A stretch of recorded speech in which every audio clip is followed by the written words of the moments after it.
காலையிலே ஸ்டார்ட் பண்ணிவிட்டேன் vlog எடுக்க. என்னோடய ஹஸ்பண்ட் சொன்னாங்க, என்ன ரீசன்ட் டேஸ் எதுவுமே நீ ஆக்டிவாக இல்லைன்னு சொல்லிட்டு. என்னன்னு தெரியல, மூட் அப்செட்டு. ஸோ நான் ஆக்டிவாக இல்லை. இங்கே பாருங்கள், அம்மாவும் பிள்ளையும் சமையலில் கலக்கிறாங்க.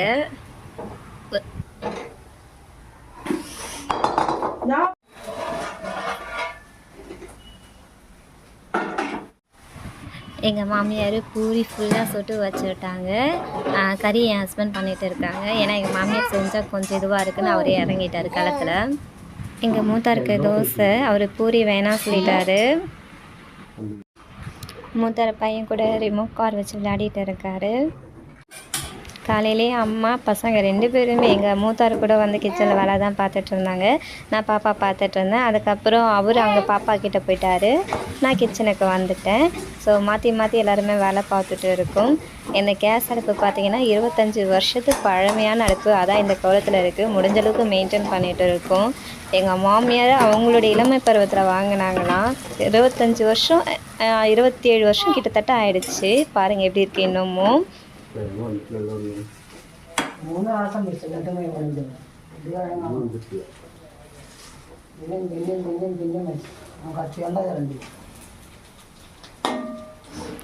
எங்கள் மாமியார் நார்மலாகவே இப்படி தான் பேசுவாங்க. அவங்களுடைய கேரக்டர் அது. அவங்களாம் சிரிக்கலாம் மாட்டாங்க. ஆனால் அவங்க சிஸ்டர்கிட்ட மட்டும்தான் சிரிப்பாங்க. மற்றபடி யார்கிட்டையும் அந்தளவுக்கு சிரித்து நான் பார்த்ததே இல்லை.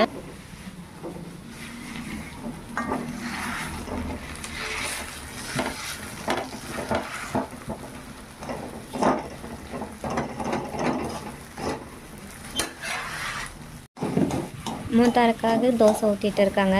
ஏன்னா அவர் ஆயில் ஐட்டம்ஸ் எடுக்க மாட்டாங்க சொன்னேன் இல்லையா. அவர் எப்போயுமே அப்படி தான், எண்ணெயில் பொரிச்சது கூட எடுக்க மாட்டாங்க. அவருக்கு மட்டும் தனியாக வேறு ஏதாவது செய்வாங்க.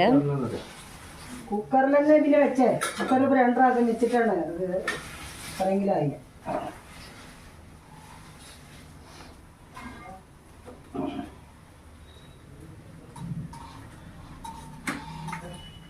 அம்மா பையன் தீவிர டிஸ்கஷனில் போயிட்டுருக்கு. என்னென்னா உருளைக்கிழங்கு வேகவே இல்லை.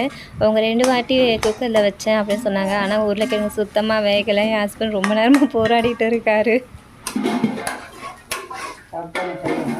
சாப்பிட்டுட்ருக்காரு. ஒரு வழியாக போராடி உருளைக்கிழங்கு உடச்சி எடுத்துட்டாரு. மசாலா கறிக்கு ரெடி ஆயிடுச்சு. ஆனால் ஹஸ்பண்ட் ரொம்ப போராடிட்டாங்க இந்த வாட்டி. மூத்தார் பாப்பாக்குள்ள விளையாடிட்டு இருக்காரு.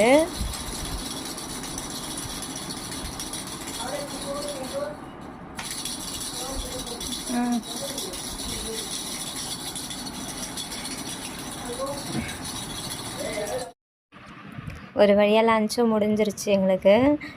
ரைஸ் பாருங்கள், கொஞ்சம் தண்ணி விட்ட மாதிரி ஆயிடுச்சு. தண்ணி சுற்றிக்கிச்சு. இருந்தாலும் நல்லா தான் வந்திருக்கு. ரசன்றதுனால ஓகே தான். சாப்பாடு கொஞ்சம் குழஞ்சாலும் பரவாயில்ல. ஏன்னா லஞ்சுக்கு வந்துட்டு ரசம் வச்சுட்டாங்க வீட்டில். சாப்பாடு அப்புறம் கூட்டு பண்ணியிருந்தாங்க. என் ஹஸ்பண்ட் சொன்னாங்க ரொம்ப பிடிச்சிருந்ததான் அவருக்கு எங்கள் மாமியாரோட சமையல் இன்றைக்கி. இது கூட்டு எப்படி இருக்குது சொல்லுங்கள். நல்லா கலர்ஃபுல்லாக இருக்குல்ல. எங்கள் மூத்தார் விடவே இல்லை. இதை மட்டும் போட்டு தான் சாப்பிட்டாரு. கூட்டு உண்மையிலே ரொம்ப நல்லா இருந்துச்சான். எங்கள் மாமியாரை வெறுமனே எடுத்து சாப்பிட்டாங்க. ஆனால் நான் தான் அதை டேஸ்ட் பார்க்கல. நல்லா இருக்குன்னு சொன்னாங்க எல்லாருமே. அப்புறம் மாமியார் வந்து மோருக்கு எடுத்து வச்சுருந்தாங்க. அவங்க கொஞ்சம் குடிச்சிட்டாங்க. மீதி தான் இது. அது பாத்திரத்தில் மாற்றலை, அப்படியே மிக்ஸி ஜார்லேயே வச்சுருக்காங்க. அவங்க அப்படியே குடிக்கிறதுக்காக வச்சுருக்காங்க. முட்டை ஆம்லேட்டு, ரசம் இல்லையா, அதனால் முட்டை ஆம்லேட்டு இப்போ தான் ஆஃப் பண்ணாங்க. அதனால் அது அப்படியே இருக்குது. ரசம் கேரளா ஸ்டைலில் ரசம் நல்லா கலர்ஃபுல்லாக இருக்குல்ல. என்ன ஒன்று வாசனை தான் வரவே இல்லை எனக்கு.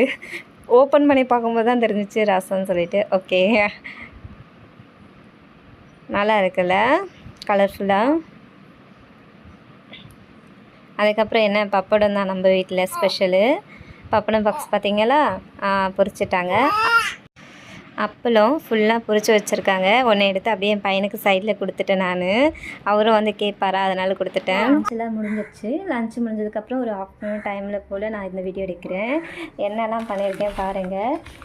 நமக்கு வந்துட்டு இந்த முடி பார்த்தீங்கன்னா தூரத்தில் வந்து பார்த்தா வெள்ளையாக தெரியுது, கிட்ட வந்து பார்த்தா செமட்டியாக இருக்குது. ஸோ இந்த சின்ன வயசுலேருந்து கொஞ்சம் செமட்ட முடி தான். சரி கொஞ்சம் கருப்பாக்குவோம் நம்மளும் அப்படி சொல்லிட்டு அந்த வீடியோ இந்த வீடியோலாம் பார்த்துட்டு கடைசியில் என் ஹஸ்பண்ட் கிட்ட கேட்டேனா, அப்போ அவர் நீ என்ன வீடியோ பார்த்து எனக்கு தெரியாது, நான் வாங்கிட்டு வரதை மிக்ஸ் பண்ணி பண்ணு அப்படின்னு என் ஹஸ்பண்ட் சொன்னாங்களா. நாட்டு மருந்து கடையில் போயிட்டு இங்கே பாருங்கள் கரிசலாங்கண்ணி, இது என்னவோ ஈலி அவுரின்னுட்டு, இது வந்து மருதாணி பொடி. ஏன்னா நம்ம கிராமத்துலலாம் இருந்தோன்னு வச்சுக்கோங்களேன், மருதாணி வந்து இலையாக கிடைக்கும், இங்கெல்லாம் கிடைக்கவே கிடைக்காது. நான் இங்கே மருதாணி செடியே பார்த்தது கிடையாது. எங்கள் வீட்டாண்ட பார்த்ததோட சரிதான் அம்மா வீட்டாண்ட, இங்கே ஹஸ்பண்ட் வீட் சைடில் பார்க்குறதே முடியல.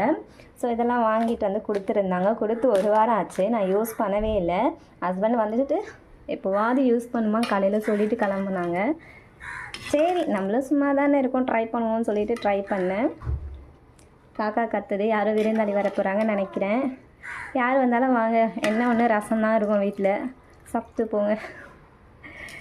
இது வந்து பியூர் தேங்காய் எண்ணெய். நல்லா தேங்காய் எண்ணெயை காய்ச்சிட்டு அதில் வந்து நான் கருவேப்பிலை, இந்த பொடியெல்லாம் இருக்குது பார்த்திங்களா, இந்த 3 பொடி இது எல்லாமே மிக்ஸ் பண்ணியிருக்கேன். ப்ளஸ் வந்துட்டு கருஞ்சீரகமும் ஆட் பண்ணியிருக்கேன். கருஞ்சீரகத்தை நல்லா பொடிச்சிட்டேன். கருவேப்பிலையும் நல்லா கழுகி வெயிலில் காய வச்சு அதுக்கப்புறம் அதை மிக்சியில் அரைச்சி அதெல்லாம் எடுத்து நல்லா தேங்காய் எண்ணெயை வந்து காய்ச்சினதுக்கப்புறம் போட்டு பொடியெல்லாம் நான் ரெடி பண்ணி, இங்கே பாருங்கள் நல்லா கலர்ஃபுல்லாக இருக்குது. ஏதோ கலராக வந்தால் போதுன்ற மாதிரி ஃபீல் பண்ணியிருக்கேன். இப்போது எடுத்து வச்சிருக்கேன் ஆறட்டோன்னுட்டு. ரிசல்ட் எப்படி இருக்கும்னு தெரியல. நானும் கண்ட வீடியோ பார்த்துட்டு கண்டதெல்லாம் ட்ரை பண்ணுறேன். இது எங்கே கொண்டு போய் என்ன விடும்னு தெரியல.